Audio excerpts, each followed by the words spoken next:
Okay, welcome to today's Senate Occasional Lecture. I'm Jackie Morris, I'm the Clerk Assistant Procedure in the Department of the Senate. In welcoming all of you here today, I would like to acknowledge the traditional owners of this country, the Ngambri and Ngunnawal peoples and their elders past and present. 100 years ago, a learned society proposed that the Federal Parliament appoint Royal Commissioners of Science. They would have a right to be heard in the Parliament on any matter in which scientific knowledge played a part, and a mandate to use language that the MPs and the general public would understand. In recent years, the Parliament has considered a growing list of matters in which scientific knowledge plays a significant part. Alas, the proposal to appoint Royal Commissioners for Science has not progressed quickly. Today, the government employs thousands of scientists and technicians in its research labs, including the CSIRO.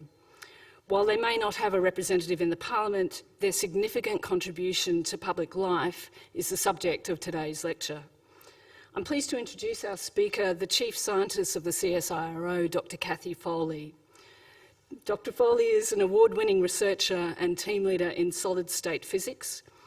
Her work has resulted in the development of smarter and more effective mineral exploration tools. She's a thought leader in the scientific community and an advocate for the participation of women and girls in science. Dr. Foley's agreed to take some questions at the end of the lecture, so we'll have a bit of time when we get there. And she's also promised to use language which we will all understand. Would you please join me in welcoming Dr. Foley? So first of all, thank you for the invitation to speak. It's a huge honour. I just think being able to speak about my passion of science and its impact on society is something which being able to talk about in Parliament House is fantastic. And this is a sort of a new idea of actually looking at our government labs, and it's something where I'm sure whenever budget time comes around and everyone's looking at the budget thinking, particularly in government, saying what do we spend our money on and what we don't. I thought it was interesting to think about the investment and why have we invested in government labs over the years, and has it done anything for anyone? But before I do that, I want to start actually by acknowledging the traditional owners of our land and acknowledge our elders past and present, and also emerging Indigenous people. And the reason I want to do that is that they've been around and looked after this continent for over 65,000 years. And it's a fragile continent. It's one which really has a lot of difference to many other parts of the globe. And when we put it into context of where we are now compared to where the world was 65,000 years ago, in 1788 there was European colonisation, and then an amazing thing happened in 1901 when we saw federation, which is pretty unusual, where states, which in the past, if you look at places like the USA, they had to have a revolution to bring together a country. We were able to do that peacefully. Then we had a whole lot of wars, and here we are today. In that time, say from 1915 to 2015, and this is just because that's when I could get some numbers, some good things have happened. We've seen, for example, back in 1915, only 1 in 20 people were over the age of 65. So many of you wouldn't be here today. And now it's 1 in 5 are over the age of 65. If you look back nearly 100 years ago, there were many more men than women, but now it's the other way around. And if we look at infant mortality, it was about 10% infant mortality, while now it's less than 1%, which is one of the best in the world, although it's not universal and not uniform across the country, unfortunately. So in health and well-being, in many ways, there's been huge advances. But we can't say that's necessarily the case on our continent. So if you look at the prickly pear, rabbits, erosion, we created a wool industry, but the problem was the wool was all very prickly, shrank, and was very difficult to actually put into garments and fabric. We had a whole lot of cows, which created another problem, and that was the cow poo or dung actually didn't break down because there were no insects to break that down, and so as a consequence we ended up with huge numbers of flies. And if you go through looking over the decades, You can see where agriculture, which is a major part of our economy, a major part of our ability to exist, has had its highs and lows, from fertility of the soil through to what is the right thing to grow, the erosion, how we actually go through and understand agriculture in itself has been something which needed to be addressed. So over that time since Federation, the government recognised that it needed to do something about it. And quite often it was requiring a science solution. So the first thing of any place is you want to know how many people you've got. So the Bureau of Statistics was set up in 1905. And then a year later, we always worry about the weather in Australia, and they introduced the Bureau of Meteorology. And then a little bit later, they introduced, well, they called it something else, it was the National Survey Office, which is now called Geoscience Australia, because we need to understand exactly where is the best place to do things, where are there minerals, where is there water. And then in 1916, CSIRO was created, and that was because some of those issues really needed to have a science solution. And there was that question, can science lead to the outcomes that are needed? CSIRO also did some of the work for the government in terms of defence applications, but then in 1940 they decided to pull that out separately, and the Defence Science and Technology part of Defence was set up, and Defence Science and Technology Organisation was created. I think it had a different name then. And then as agriculture became more and more important and tricky in a dry nation and a dry continent with very different soil to the richness of, say, Europe, the Department of what is now Agriculture and Water Resources set up a special laboratory looking at agriculture. And then in the 40s, they set up the Antarctic Division, as we realised there's a whole continent at the bottom of the globe of which Australia wanted to have a part in. And then the nuclear world happened in the 50s, and so we saw ANSTO being created, the Australian National Nuclear Science and Technology Organisation. And then there was a recognition that we actually have a huge amount of ocean, which is part of our nation. In fact, the ocean part of our country is the same size as Western Australia. And so it was realised that we didn't really have enough investment in the research and development and understanding of our ocean part. So setting up the Australian Institute of Marine Science occurred. And then as therapeutic goods became and medicines became something of important part of our health and well-being, the government set up the TGA, or the Therapeutic Goods Administration, to really make sure that anything we have available to us as humans was something that was going to be safe. Then in 2004, the National Measurement Institute, which was splattered around in different places, so some of it was in CSIRO and some of it was in other organisations, was bringing together all the national standards of the nation in order to make sure that we were able to have the regulation and the physical standards and things necessary to be able to have and undertake the appropriate trade, and also all the things that make the world work. And then just last year, we launched the Australian Space Agency, where there's a recognition that the whole world out there in the universe is something, not just putting people on Mars, but also the whole idea of how a space agency is a missing link in the potential of how we engage both locally, and I'll show you a little bit about what they're planning to do in a minute, but also how we have to be part of that engagement with what's up in the heavens. So just having a look at the patchwork of all the different sorts of funding that the government has in things research, this is something that was put together by the Innovation Science Australia organisation last year, I think it was. And so you've got there in the orange area, that's the research funds that go mostly into universities. And then the blue area at the bottom is R&D tax concessions, which are the way that industry is supported by government with its research. And then you've got down at the bottom here, the directed research and R&D research investment in funding special areas. So, for example, the ARENA research funding, which looks at funding others to be able to do research in new techniques for energy provision. And then you've also got the Research and Development Corporation funds, which are funds that come from sort of a tax that's taken on a particular area, whether it's grains or other areas. But in the middle there's this, the publicly funded research agencies, which I've gone through most of them just previously. And this is a group which in the past we don't normally see as a collective of capability. And that's what I wanted to just have a quick look at.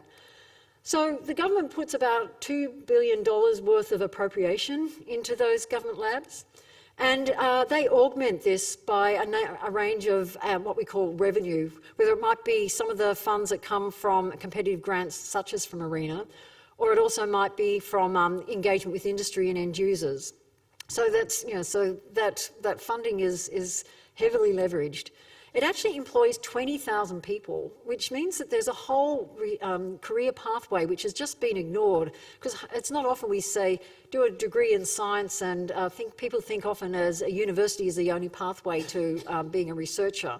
And yet there's this huge cohort of people there who have often committed their lives to working in organisations to do research for public good. They actually do just under 5% of the research that is published in journal papers, and the research quality is way above average. So if you say that a measure of research excellence is the citations, so that's how often papers are written and referred to by other researchers. And the world, they've gone through and done a normalisation of 1 is the world average. So Australians' average, using all the research, is about 1.4. But the government labs actually have 1.5, so we're actually doing research on average better than, say, universities. We are the holder of the largest number of patents, so we actually invent things that then translate into being used for commercial purposes. And it's always done in collaboration, or mostly done in collaboration with others, so that over 90% of the work is done by working with other people. And looking at quality, if we say that 1% of the research is in the top 1%, then of quality, the research that is done by government agencies, 2.5% of that is in that top 1%, which means that they're kicking above or hitting above their weight. And the same with the top 10%, if we look at the next tier, it's nearly 20%. So it's showing that we do excellent research. So I want to just have a look at a couple of the organisations and just give you an idea of where they touch your life every day. So the National Measurement Institute is, of probably all of them, the one that touches your life in every moment, from making sure that when you hear what time it's midday and you listen to the beeps on the ABC telling you the time, it's at the hour, those beeps come from the NMI up at Linfield. So they run the time and frequency standards. When you buy a kilogram of tomatoes or you go and weigh yourself, making sure that your weight is correct is dependent on the whole way of making sure that anything you buy which has got a measurement to it has actually been linked in to all the way down to what you're seeing there, which is the kilogram standard. That's a lump of platinum which resides up in our site at the NMI site at Linfield, and it actually goes on holidays to Paris to be compared with the other lumps of platinum. And there's been a problem. The lumps have been growing in weight over the years because they oxidise and gather a bit of oxygen out and mix in, and so it gets a little bit lighter. And you're talking about measuring it to decimal points way out.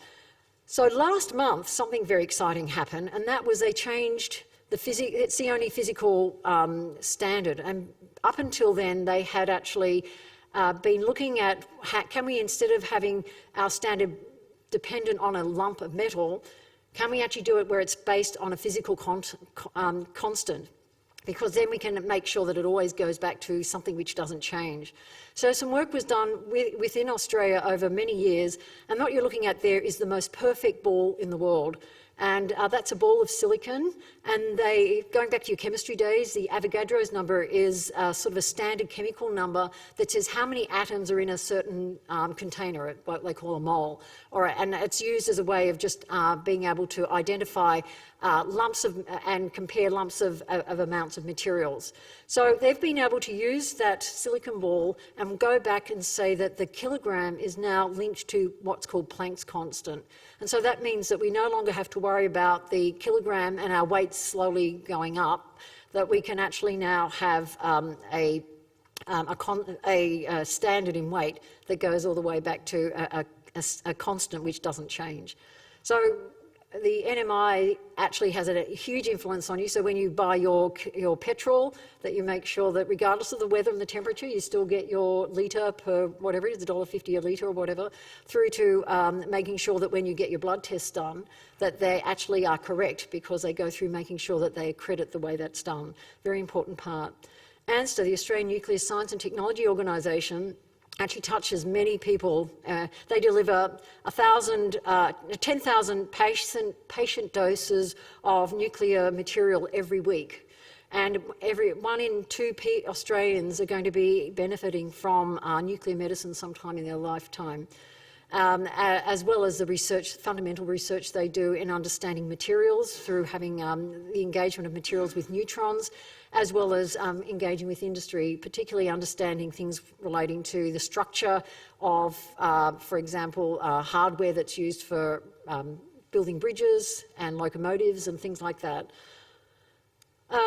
AIMS, the Australian Institute of Marine Science, is really top of mind at the moment, because they've been really focusing on how can we save the Great Barrier Reef. And this is just taken from their website last night, which is just going through looking at all the sorts of things that they work on, so that we actually are able to make sure that the oceans around the nation have that ability to provide the marine life we eat, the fisheries, plus also being able to make sure that the environment is right. And especially with the threat of the Great Barrier Reef and the impact of whether it's global warming and the temperature rising, whether it's runoff from land, or whether it's other things that are happening in the oceans, are still not fully understood. Defence Science and Technology Group actually affects every one of us every day in ways you wouldn't think. Their, I guess, biggest claim to fame is the invention of the flight recorder, which is on every single commercial flight. So whenever you fly anywhere around the world, you know that there's a bit of Australia on every flight. And that's been absolutely critical, as anyone who enjoys watching the gory TV show every week on the greatest aircraft accidents and where they go through and try and figure out what happened. That flight recorder is always raised as the absolutely critical piece, and that's something that came out of our Defence Science and Technology Group. And something else that's really interesting is the invention of the over-the-horizon gingerly radar. And that's something which is unique, and it shows why we have to do things in Australia. Because Australia's in a position where we've got a huge landmass, it's pretty empty, and we want to be able to see what's coming over the horizon. And this is a whole new novel way of being able to look for radar signals to be able to see what's coming. And you can sort of see how it operates, where this radar has an enormous fan out of sensitivity, and has been really critical for the defence and security of Australia.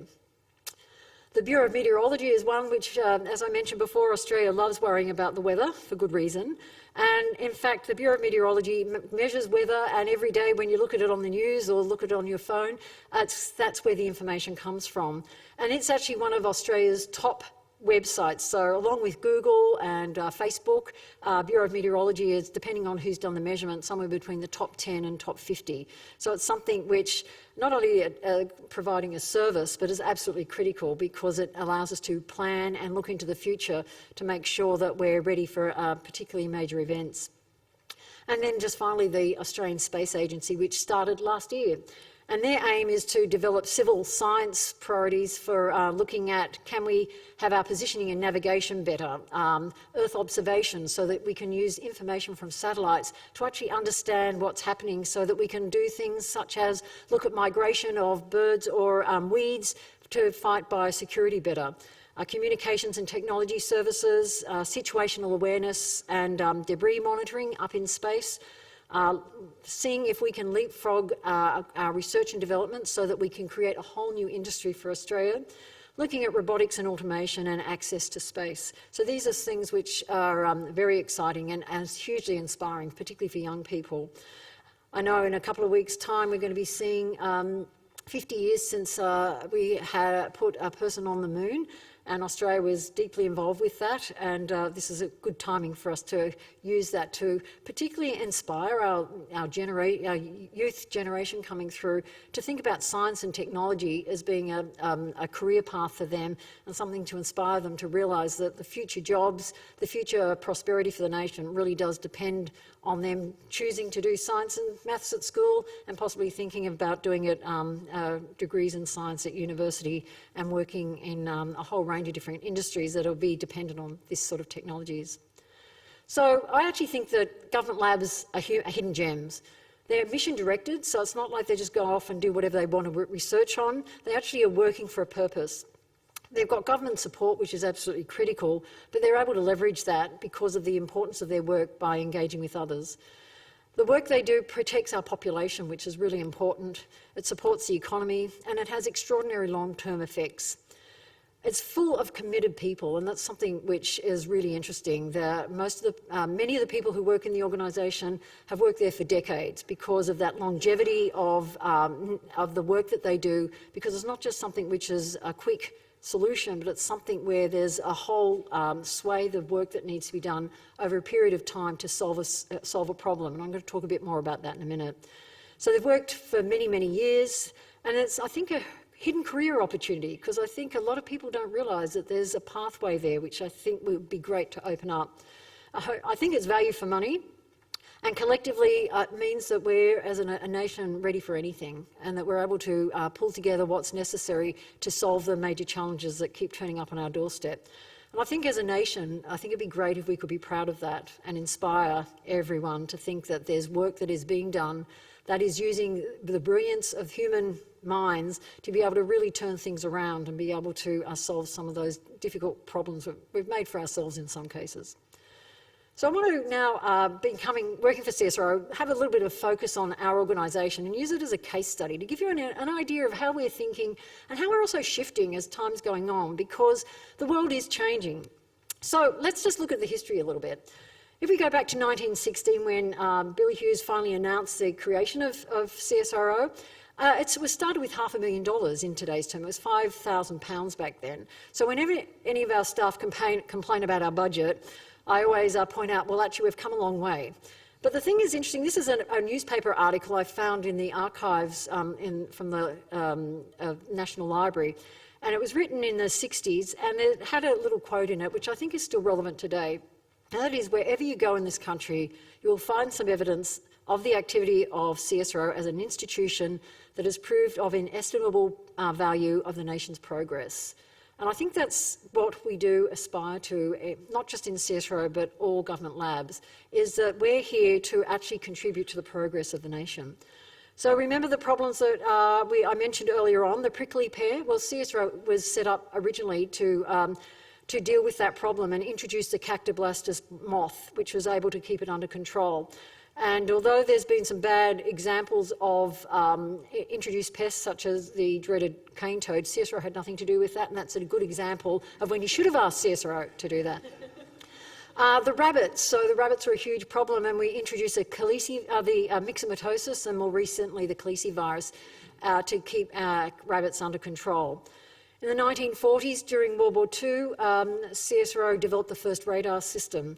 And the thing that's really interesting is since then, when we've moved away from doing defence work, Ruby Payne Scott, who was a woman researcher working at CSIRO at that time, suggested that we should turn that radar and look at the heavens and be able to create radio astronomy, of which Australia is hugely well known for and has is one of the world leaders in. And you're thinking, well, that's sort of out there, where CSIRO is still involved very deeply with the Parkes telescope, for example, which helped us to be able to relay the information from and the pictures of man landing on the moon, or humans landing on the moon.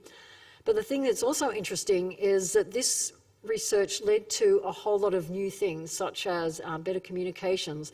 For example, the researchers in the 1990s who were looking at, can we work out a way of having a signal here, projecting it somewhere else and having a wireless communication, were able to use their knowledge from radio astronomy to be able to create Wi-Fi, which I think you must agree with me is probably one of the most ubiquitous inventions of modern day, which means that we can stand anywhere in the world with our phone and be able to connect everywhere. And so that's something which Australia invented, which CSIRO invented, and has had enormous impact on modern world. And that came from our work in radio astronomy. Remember we talked about having the sheep and the merino wool, which was itchy and shrank and all that. We were able to turn that, those beautiful looking sheep and the wool that they provide into a material by improving our weaving and knitting and managing the fibre in a way so that we change the way that the whole world does its weaving and knitting. So for example, if you buy a suit and it has woven or fabric woven in Italy, that has CSIRO technology in it, because although we no longer have a textile industry in Australia, we actually exported it to the world. So whether it's in China or in Italy or Europe, you will see that that is CSIRO technology. So the ability to have yarn that is twisted in a certain way so it doesn't shrink, being able to work out things like softly so you can wash without shrinkage, and a whole range of different things that have allowed us to create a wool or a fabric textile industry from that wool. And although we still have, and wool is still important and it's exported, it's something that still at the time in the 50s and 60s and 70s was an absolutely major part of our economy. And then remember the cowpat problem with all the flies. Back in 1963, we had the Queen coming to visit, and they were very concerned. She wanted to play tennis and go golfing, and they were concerned about the flies. And so in CSIRO, we actually work with anyone, and we will work with the royalty too, which is important. And she was one of the first people to use Aerogard, and it's an important CSIRO invention. And so we could say that the Queen sort of started that whole thing of having a good weekend, which is part of the Australian culture. But another thing they did was not only just having a fix, something to keep the flies off, they also did a program of looking at biological control of flies. And the problem, we had lots of flies from the cows, was because we didn't have the right insects to eat the cowpats. So there's been a very long period of research for over many decades of looking at the dung beetle. And in fact, we still have a lab in Montpellier in France where this is a major focus of introducing the dung beetle. So you might notice we don't have as many flies now, and that's because of the introduction of them. And that has to be a very delicate balance because we don't want to introduce another cane toad. Another thing which happened in the 1960s was that we actually had one of the world's first computers. And again, this is really relevant as we're moving into the digital age, which is really going to be part of our future solution. I'll talk about that in a few minutes. But Australia had, that's this CSIRO, which you can go and see in Melbourne Museum down in Victoria. And the reason that was introduced was to try and understand, with all that radio astronomy data, they're gathering huge amounts of data and they needed to have some way of being able to manage it. And so, again, radio astronomy is leading the way in getting, from a scientific perspective, using that as a case study to be, or a use case, to be able to work out what is the best way to be able to create an instrument, in this case a computer, to be able to manage this data. And so from there we've gone on, and although we're not known in Australia for creating computers, and that was done overseas, it's still part of our ability to use them and to be able to see into the future of what's necessary. So CSIRO has made huge contributions to so many things which have just become everyday in our world. But the thing is that it's not as though we've solved all the problems. Today, as problems, they seem to be happening and things seem to be changing really, really fast. And now I want to challenge that. I think since we've had colonisation in Australia, we've actually seen things continually moving fast, and that part of the problem is to be able to do that change in a way that is sustainable. So I want to question, though, the whole concept of doing things fast, because as in modern world, say since 1900, which is, I guess, relatively modern, we've actually seen things being adopted and changing the world really quickly. So this is New York, Fifth Avenue in 1900, and you can see it's mostly horses and carts, and I've circled one car. So that's something where there's huge interest. You can see at least they're on, they've worked out which side of the road to go on and all that. 13 years later, this is the same road, and you can see suddenly in 13 years, it's all cars. There's actually one horse and cart there. Phenomenal change.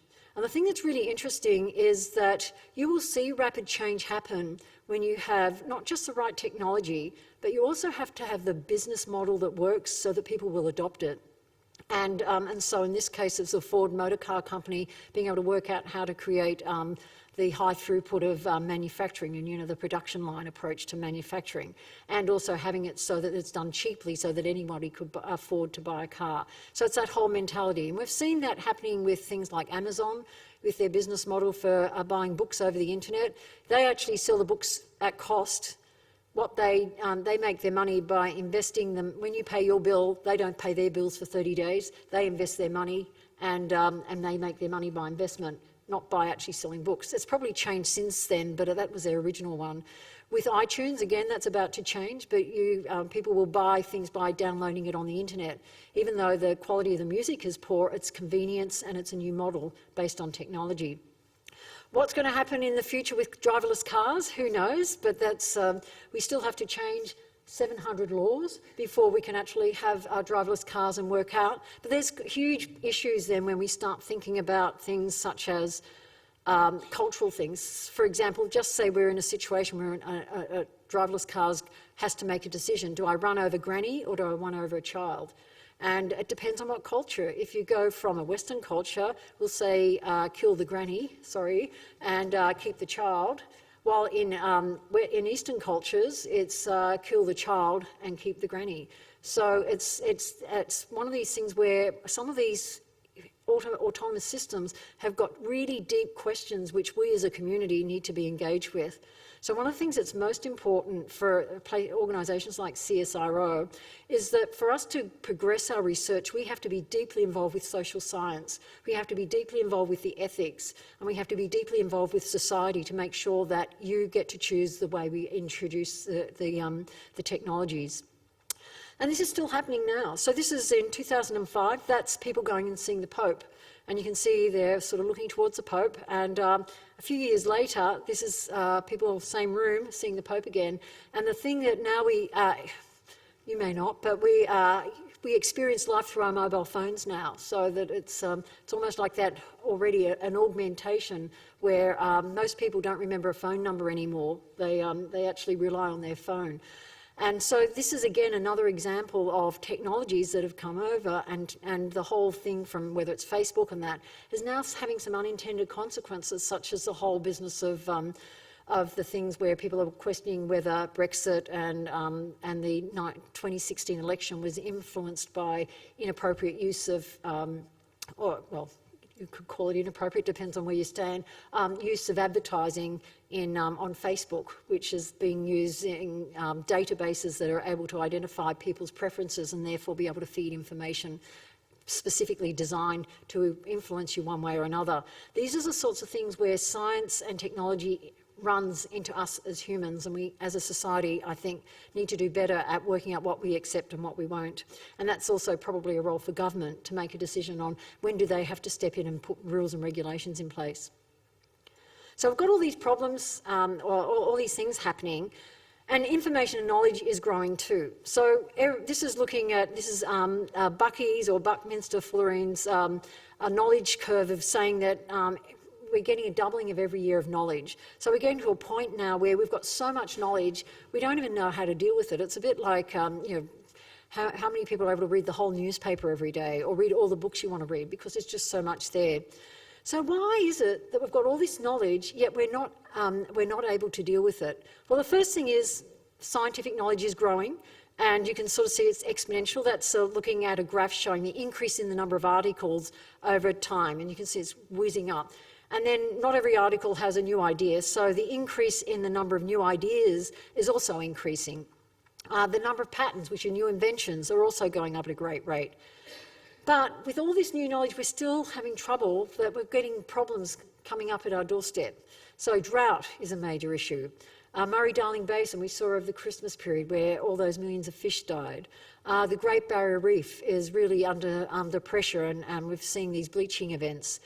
We're in a country which is dependent on coal for most of our energy generation, and yet we know that it's contributing to global warming. We've got an industry mix which is pretty traditional, and is it one which is going to leave us in a good position for the future? So what are the future industries that we need to create now so that we're able to make sure that we're a globally competitive nation and be able to have the lifestyle and the GDP that we need in order to be successful and have the well-being that we desire? Just last month we had a report saying that 1 million species are at risk of extinction in the next decade. We had last week news that all that plastic rubbish we were sending off to China that then went to Malaysia is, guess what, coming back to our doorstep again. So how we deal with waste is something which is a huge, huge problem, and we haven't really addressed. So these are just some of the problems that we have to deal with. And then there's this other, as digital world is happening, some work that was done at the end of last year by consultants Alpha Beta Digital Innovation, they looked at what are the new industries, and if you look at it where Australia is, they've looked at existing industries, future digital industries, and if you look here at the bottom part, the growth of digital exports is something which Australia is not doing well at. And so if we're going to be, again, having the industries that are globally competitive, we have to do something about that. The world is realising that these problems are universal, and so the UN actually created some years ago the Sustainable Development Goals. The problem is that they're not like solve each one of them one by one and the world will be wonderful. Some of those global goals are ones which are actually fighting against each other, and so to fix one will cause more impact on another in a negative way.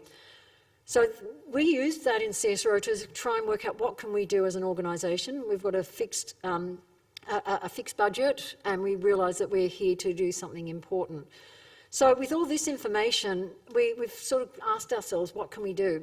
So what we've done is come up with identifying what we think are the 6 challenges for Australia. And we think we need to have sustainable energy and resources. We realise we need to have a secure Australia and region, and that's not just with defence but also biosecurity. We need to make sure we're set up for future industries, and I'll explain why that's in a different colour in a minute. We need to have resilient and valuable environments. We need to have food security and quality. We need to, there's some number that's saying we need to increase food production by 70% if we're going to be able to feed the country, the nation, the world, if we are seeing their population growing at the rate it is. And then we also, of course, want to have health and well-being. But the thing that's really interesting with all those major challenges, every one of them to have a solution is going to require a whole new business, a whole new industry. And so there's the potential for creating the new industries, companies, businesses, in order to be able to deliver on that. For example, the Great Barrier Reef, that's the size of New Zealand. So if we're going to be having more sensors to be able to measure what's going on, if we're going to have, say, a rollout of some new coral reefs or coral material that is, and biomaterials which can live in slightly warmer water, which they're looking at as an option for maintaining the Great Barrier Reef, then someone's got to make that, someone's got to deliver it, someone's got to maintain it. And so that's a whole new growth opportunity, a whole new business opportunity, which means that it turns on our head the whole way we're looking at these problems, not as just a drain on our expenses and government, please pay up, but also the potential of turning it on its head and creating new opportunities. So these problems are big, and if we could have solved them, we would have already. But the problem is that that we can't, because the problem is so great and the issues are so interconnected. And one of the things we're beginning to realise is that we need to make the most of digital capability with domain science to use all that data, which we're calling sort of like the new oil, so that we can have massive integration of diverse data sets, so we can have new breakthroughs, that we have sensors and automation to be able to feed real-time information so we can have decision and actions happening. For example, our people in Land and Water in CSIRO said that if we had had the Murray-Darling Basin all sensored up and had that way of being able to get that information with the sort of machine learning to understand that what that is telling us, we could have actually had a digital twin that said, let's just test if we flush the river by letting go some water from the dams, clean it out like we do with a toilet, and we would have been able to prevent that influx of fish deaths. And then we would have been able to model what were the unintended consequences by having a digital twin. That's sort of like having a description of a situation in a computer, so you can test things.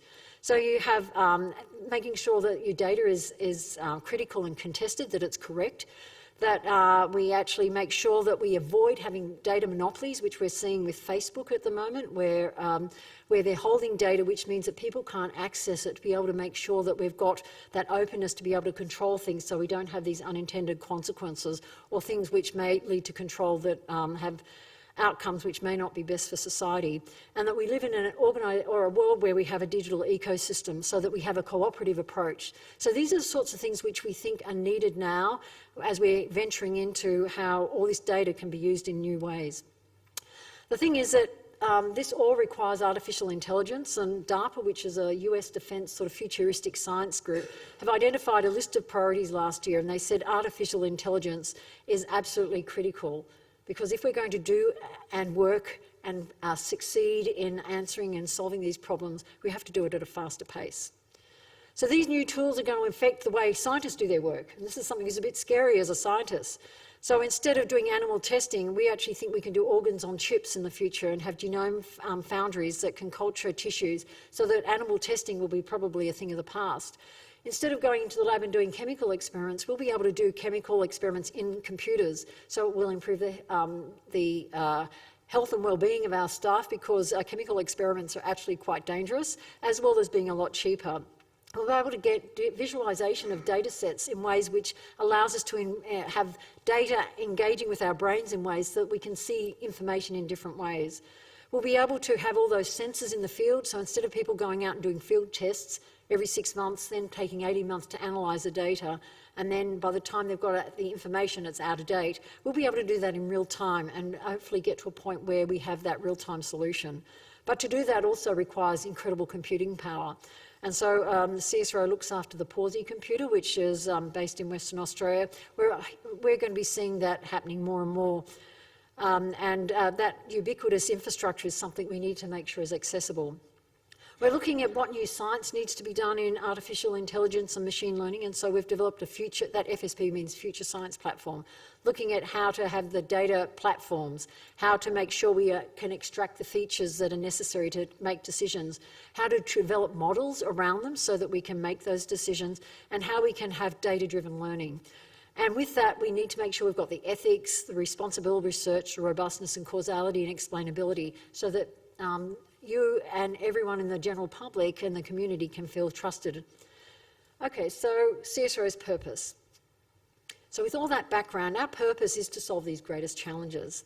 And what we're doing at the moment is trying to understand how we fit into the whole science sector, so that we can see things from where the idea is created and it's pulled all the way through to use. So this is sort of something we're putting out there at the moment to try and make sure that all the different research organisations aren't just put into a blender and come up with a mishmash of stuff, but we each have our part to play, so that universities are really good at doing pure and basic research, with some of it being applied and taken all the way through.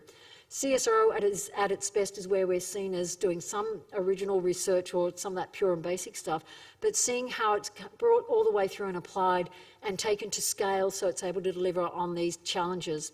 And then we've also got the cooperative research centres, which link universities, government labs and industry together. And then what we're hoping is by pulling that together with much better set up and recognition of who plays what role, we're going to see better ecosystems of work, people working together. We're going to see better outcomes and delivery of the investment into something which will make a bigger difference. So we'll be able to have that coherence and scale. We'll be able to create networks that we can make sure we have all the right skills in the right place and hopefully accelerate that innovation. But it requires us to operate, instead of a whole lot of individual groups doing their own thing, working together in tandem as a cooperative or an ecosystem. So I'd like to say that research was really simple, and you come up with an idea, and then you do an experiment, and then maybe you cure cancer.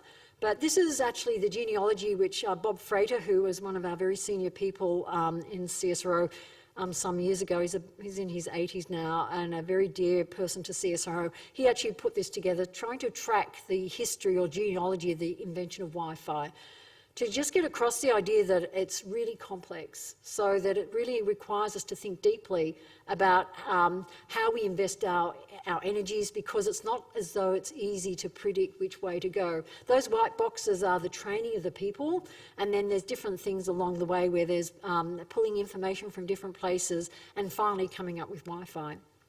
The other is also that we've found too that you start small. So small projects lead to is where the disruption happens, but the impact comes about by actually having large things at scale.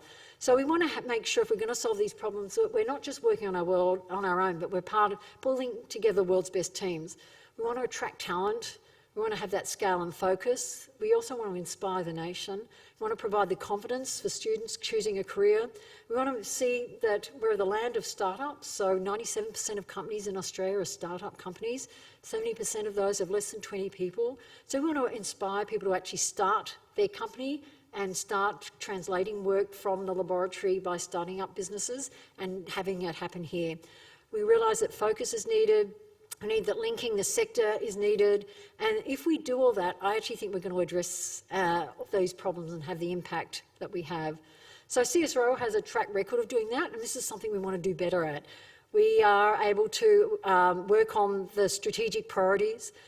We have lots of customers. We work with lots of small businesses. We interact internationally. We actually are able to leverage Australian money with money from overseas, which is important. And we work with all the different people I've listed there. But remember, to deliver on any mission requires us to have a chain of small businesses that link together to provide things, from whether it's a sensor, whether it's a logistics, whether it's a maintenance. And so one of the things we're also doing is working closely with industry. So for example, up in Sydney, we have a collaboration hub. We've got a number of them, but this is one example where we have had 4 companies who come on, they turn around, they've at the moment a head count of 150 people, and our star child is Baraha. In 3 years, they've gone from 2 guys in their garage, now employing well over 100 people. And they're creating a LiDAR system for autonomous systems, and they're going to take over the world. And it's just so exciting to see all these young engineers working really hard on a mission of trying to create a whole new business. We actually think it's sort of going to be one of those ubiquitous capabilities and products which will have Baraha inside. Baraha just means a pack of cards in Spanish. Something else that CSIRO is able to do is help scale up, so that there's you might have heard of the Valley of Death, from where it's invented to where industry uses it. It's that scale-up period where you're able to do something to do the pre-commercial work is where we're at our best. And so we're able to do that. And then the other thing is also just spinning out companies and supporting that with, we've got an accelerator program helping people to understand what it takes to commercialise things. We also have our main sequence ventures through the government investment in the NISA program, looking at the innovation program from 2016, which has started up a venture capital company that allows us to invest. So I'm just going to finish off with an example. So to sort of show how it brings together. So let's say we want to solve sustainable and energy resources and create a future industry and have something that impacts our environment. And one of the things we've been looking at is hydrogen, a new energy source for us. So the idea is you use solar power to create electricity that separates the air so that you get nitrogen. It also separates using electrolysis water to get hydrogen.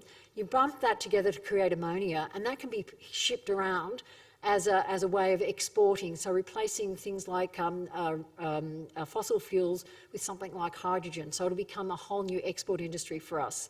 The problem with that is if you're going to use hydrogen as a fuel, how do you actually separate it out? And so they've worked out all the different bits. So they've got the reducing the cost of production, the gasification routes, how to do all the transport and that. But there was one thing missing, and that was how do you take the ammonia to create the hydrogen?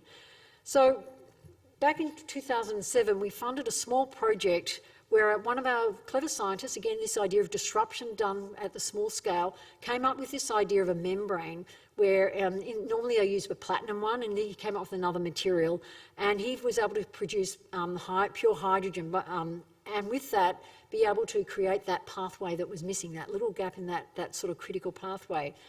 And as a consequence, we've now got a whole new hydrogen industry starting. We've got Twiggy Forrest investing in it. And we've got Japan knocking on our doorstep saying, we want you to export hydrogen through ammonia to us to replace coal. And so our vision is, now we're seeing where oil and coal is a major part and fossil fuels are a major part of our energy mix, that by 2050 you're going to see a whole different new industry. And we've done this in many ways where we've solved major problems. So plastic banknotes is something that CSIRO invented and got rid of the problem with counterfeiting. This is something that was done with Melbourne University. Continuous wear contact lenses was something which we did with the Vision CRC and University of New South Wales, is something which is now ubiquitous. We've developed through the grains and then food production of new, in this case, barley max, which is a fabulous barley, which when it's made into a food product allows you to reduce your cholesterol, reduce your weight, have better gut health, and reduce your chance of obesity and also high blood pressure and heart attacks. So we should all be eating that for breakfast. It tastes great. And then another thing which is working with a company, this is a green whistle, which is analgesic, which removes pain. And it's used by paramedicals, and you might have seen it on Bondi Lifesaver or on footy fields or whatever. And we helped this company, we helped them develop it to begin with, and then they had the Australian market, $3 million company, and then they came to us and said, we want to export to the world, but we can't make the chemistry scale. So we actually invested with them to work out a new technique and worked out a whole new process, chemical process. And in less than a decade, that company's gone from being a $3 million company to being well over $300 million company, exporting to the world and removing. The most important thing, though, is not only creating a new business, but it's actually removing acute pain from millions and millions of people. Thing is, though, a bright idea, 20 years later, that's where your product is.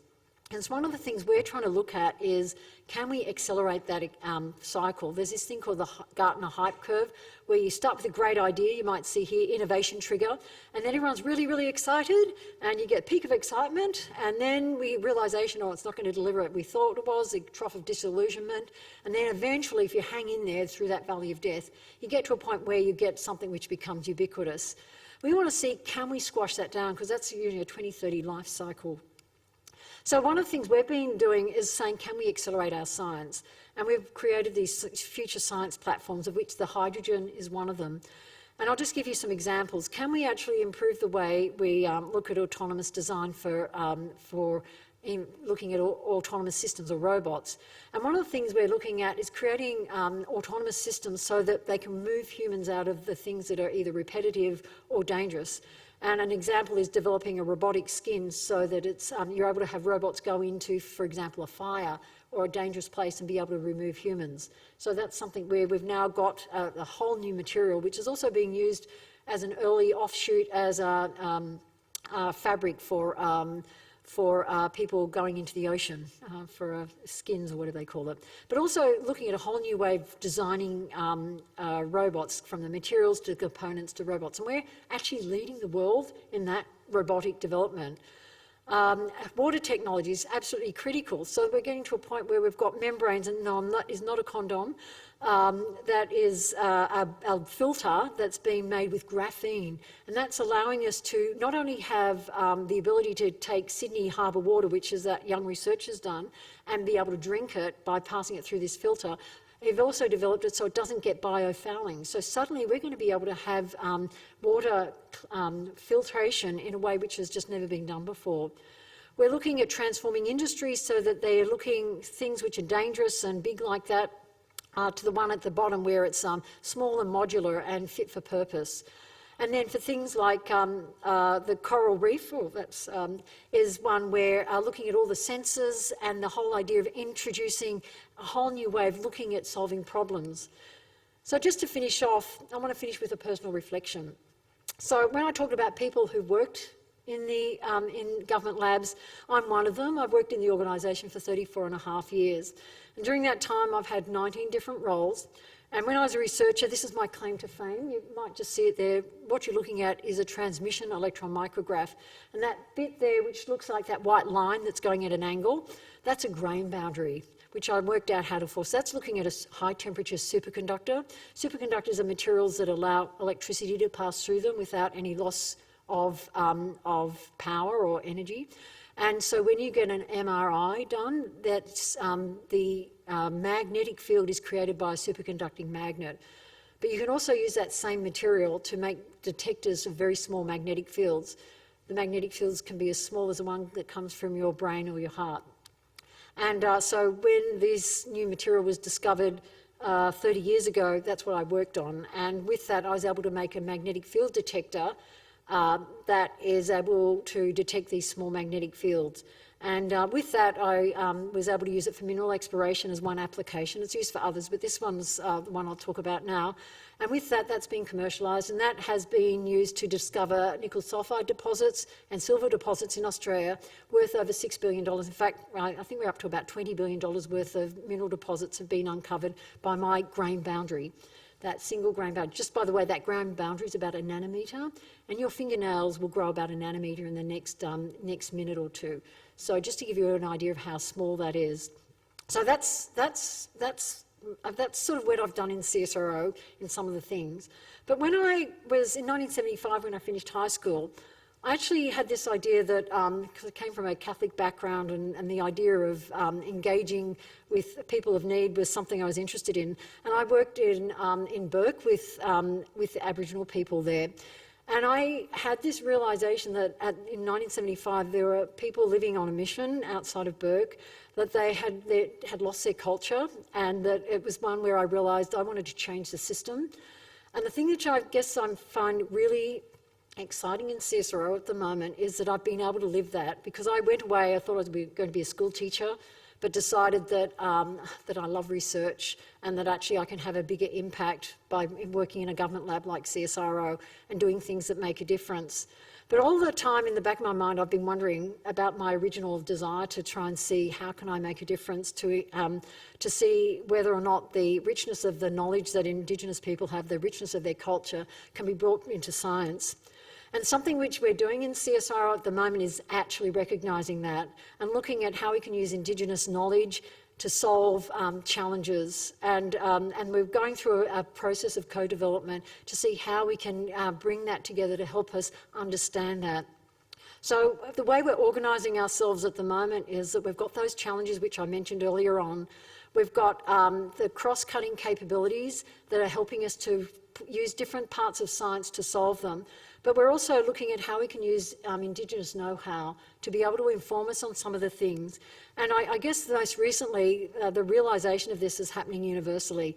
With that press release of 1 million species at risk of extinction, the report from the Intergovernmental Science Policy Platform on Diversity and Ecosystem Services put in that press release that, it's probably too small to read, that circle bit, but it said for the first time ever, there's a realisation of the role of Indigenous knowledge. And that's something which I sort of feel like it's full circle of how we need to be making sure that when we're looking at solving these problems, that we're using the full human potential, and that's including our Indigenous people. And that's also not just in looking at the work on environment, but also things where there's bush medicine, and this is a beautiful artwork that sort of embraces that beautifully. So this is a nice picture which is looking, one of my colleagues put together. That's a whole lot of people working in CSIRO and looking into the future. And I hope today you'll take away the idea that government labs are hidden gems. They've got people who have lifelong commitments, really working on trying to have mission-directed research that solves the greatest challenges. They're each playing a role that is supporting the nation, and their results of their work touches every aspect of your life every day. And I think the impact on Australia is immeasurable. And I hope that you'll take that away and think about that so that you can encourage people to be inspired by the work that is being done, but also maybe encourage people to think about that as a career path as well. So thank you.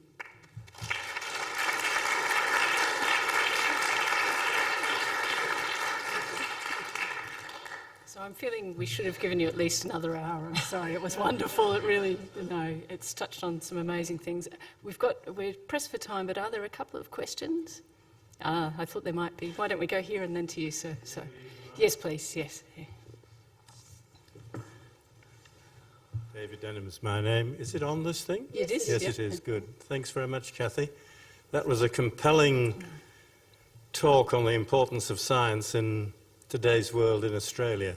Oh, thank you. And that was, I hope that's all up on the website so that we can access it, because We'll make sure. you're it going is. to work on that, Yeah. That's good. The only missing thing is that we can't somehow persuade our political masters that what you've said is the real thing and they should be focusing on it. Because when you look around, say the basic things like our internet speed, we're now lower than Russia and we're slipping down the table every year. The percentage of research on GDP is declining and has done for the last 10 years or so. And we just can't seem to get our act together. We're looking at new technologies. I mean, we've got 19th century technology running down from Gungalin to Civic in Canberra. And the climate change and the Murray-Darling Basin. So the question is, sorry about all that long introduction, No, that's a good but the question. question is, what can we do to try and persuade our political masters, and I put that in inverted parentheses, I guess, that really we should be focusing more on science and technology? That is a really good question, and it's one where you think, oh gosh, I work for the government, and how do I answer that? But I think it's actually good. I think the science sector has to get its act together a bit better, and that's why this idea of you might remember I said I actually think up till now we've been putting all the components of our science sector into the blender and hopefully come up with a blancmange, and as a consequence, I think no one really understands who does what, and so and there's all this money going in, and it's not really clear where the return on investment is. So I think one of the things we need to do, first of all, with the sector, is to understand who does what, and not everybody is expected to do the same role, and that everyone has their place. I think if we do that, we'll start to see a lot of, first of all, improvements on making sure that things happen and that what is started is finished and has measurable impact. So that's one thing which I think the sector needs to do, so that instead of fighting amongst ourselves over the crumbs of research funding and putting our hand out saying, we're smart, give us money, we will solve your problems, and then saying, well, where are the solutions? We're not seeing them. I think we need to be better at that. So that's the first thing. But then the other is also, I think we're at a really interesting time where I think that we're seeing, after the last election, a willingness to have a bit more bipartisan approach to things. I might be wrong, I might be optimistic here, but I think if we're able to show that the pathways, in terms of it not being just a small, and this is something which I think in Australia we've done, is in the past everything's done institution by institution instead of looking at how things are linked together. And I know last week Karen Andrews, who's our Minister for Science, Industry and Technology, has put out her view of saying she wants to have a 100-day plan, or use the next 100 days to create a plan. And I think what she's asking for is input on how things all fit together instead of having all these little siloed things. I think if we were able to show how everything is knitted together, almost like, and I use the idea of a patchwork quilt, so you show how things are stitched together. And I'll give a really simple example. Industry PhDs have come up as an example of saying this is great, where students go and do a graduate degree in science, but they do it in collaboration with an industry partner so they can see a different pathway. And if you look around the country, there's all these industry PhDs popping up all over the place, but they're not coordinated. So she's put the challenge to the community to say, come up with a proposal and bringing it all together.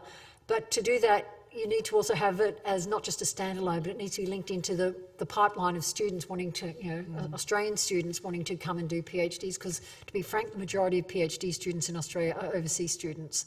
And so if we're trying to train people to boost the quality of our industry, to improve the people who then go on and with that higher education to be able to help grow the wealth of intellect and approach to it, and then we need to be bringing people through. So it's the idea of knitting things together. I think that's the only way we're going to do it. I think demanding, follow this, believe me, I'm a scientist, I know what's best. No one even believes that. I mean, we're seeing that the last election has shown that even society is not willing to take that on board. So I think it's a responsibility for us to actually show how it knits together as a community and put that forward, and I think that's when we're going to see the outcome. So a final question to do. Yes, sir. Yeah. Thank you for that talk, Dr. Foley. It was most informative and instructive. I think I can help with an answer to the last question, the question that's just been asked. And I love that. this really emerged in my mind as a comment to make before helping to answer a question, and arising particularly from the last part of your address when you talked about the challenges for the future, a whole range of them with all those blue dots on the board. And my suggestion is that you try and persuade our political masters that funding the various organisations looking into science, as you and the others are, shouldn't be seen as a cost but as an investment. And I think that's a point that ought to be pressed. It's emerging in the field of education. No, it's not a cost, it's an investment. Now, I do have a question, but in getting to that first, I'll just add something to one of the examples you quoted, which I think you might find amusing. It relates to AeroGuard. That's invention by Doug Waterhouse. And you brought the Queen into the conversation. Well, I can tell you how she got there. She came to Australia in the 1960s, I've forgotten which year, and I was part of the organisation managing the royal visit. Oh, wow. And when she got to Darwin, I was sitting quietly at my desk, and somebody from the household got in touch with me and said, look, there's a new product in Australia called AeroGuard. The Queen gets worried by sandflies biting her legs in Darwin. Could you try and find some AeroGuard? So I took that on and sent somebody around all the pharmacies in Darwin. They'd never heard of it, nor had the Darwin Hospital heard of it. So here's the problem, the Queen wanted it and I had to get it. So I phoned my office in Canberra and said, get some AeroGuard and get it up here. Now, it was found in some pharmacies in Canberra, and I think about a dozen cans were bought. But then there's a logistical problem of getting it up, which involved a lot of aircraft. I won't go into the details of that because it's a little bit something I shouldn't go into, but we got it there. It's a statute of limitations. And when she used it, she didn't like the smell of it. It does smell pretty awful. I believe in her next visit to Darwin, the question was asked, would she like some AeroGuard? And not this time, thank you. But it is great stuff, isn't it? It is, yeah. Now, I'll get to my question. It's something that's bothered me for a long time. You have listed in your talk a whole range of major processes and products that have evolved from CSIRO research. And there's a lot more to the list than you've mentioned today. Now, I have had an impression over time, rightly or wrongly, that the intellectual property in those developments has not really been safeguarded enough. And that other organisations or manufacturers from overseas get a patent, and then we in Australia are paying royalties to somebody else for something that was really our own. So my question is, as these new developments or findings occur, is the CSIRO and other government organisations really nailing down intellectual property? And similarly, Yep. this is getting beyond the government agencies, but are the universities and other research institutions really onto that? It's a good question. So I think probably in the past, probably not. But it's something where I think CSIRO is actually quite sophisticated in the way it manages intellectual property now. So it's always a balance because, say if you patent something, it's only a 20-year period that you've got to commercialise it and get a return on that investment. So you've got to pick and choose. It's quite expensive to patent something over its lifetime. And so we actually have quite the highest number of invention disclosures in the country. It's every year. And then a number of those turn into actual patent applications. And some of them go through from being provisional for the first year and then to a full one. You sort of have different, I guess, fall off as you go along because you only want to invest in the patenting of the most useful ones. And I think CSIRO is now very sophisticated in the way it does its patenting. It's probably leading in the country in many ways. Because we've had to also fight for our patents. So, for example, the wireless LAN patent was one where CSIRO made the decision to fight people who were using the intellectual property without paying royalties. And so it returned some hundreds of millions of dollars back to Australia, which was then folded back into research into the country. And so we've got a track record of actually standing up to people who are using our intellectual property. But there's also, it's interesting, there's a bit of a shift as time's going on where there's a question of whether, you'll see some things patented, but there's also things are turning over so quickly that there's a move to a first to market as being the way to get your return on investment. So doing things fast, because as soon as you've got something onto the market, because it's and other people copy you, it's, it might be faster just being ahead of the game all the time. So there's some variations in the way of managing intellectual property that's happening as things are speeding up, and also things are becoming more digital, and the turnover of technologies is happening at a faster rate. But overall, I think on average we're doing all right. Universities, I think, are very keen on patenting, and but an awful lot of stuff is still published that probably is picked up by others, but it works the other way around as well. It's always a tricky question. There's not a perfect answer, but because there's not a single universal homogeneous answer. But I think as an organisation we're doing pretty well. We actually bring in quite significant millions of dollars every year from our royalties, and that's folded back into our research. And so, for example, the continuous wear contact lenses, we earned many millions of dollars, I think we were getting something like between $7 and $12 million a year or something in royalties until that patent ran out. And so that was folded back into a whole lot of other research looking at, for example, stem cell research and things like that, which are just beginning to emerge now into being new technologies. So we have definitely made money from licensing, and it's something which is a very, very major part of our business models. Look, thank you very much, because time has defeated us. I'll be sorry, very quick. long. No, not at all. No, and you could hear the interest in what you've had to say, but I just think we've really had a glimpse of the future, and it looks quite bright, I think. So thank you. Can you join me in thanking Dr. Foley?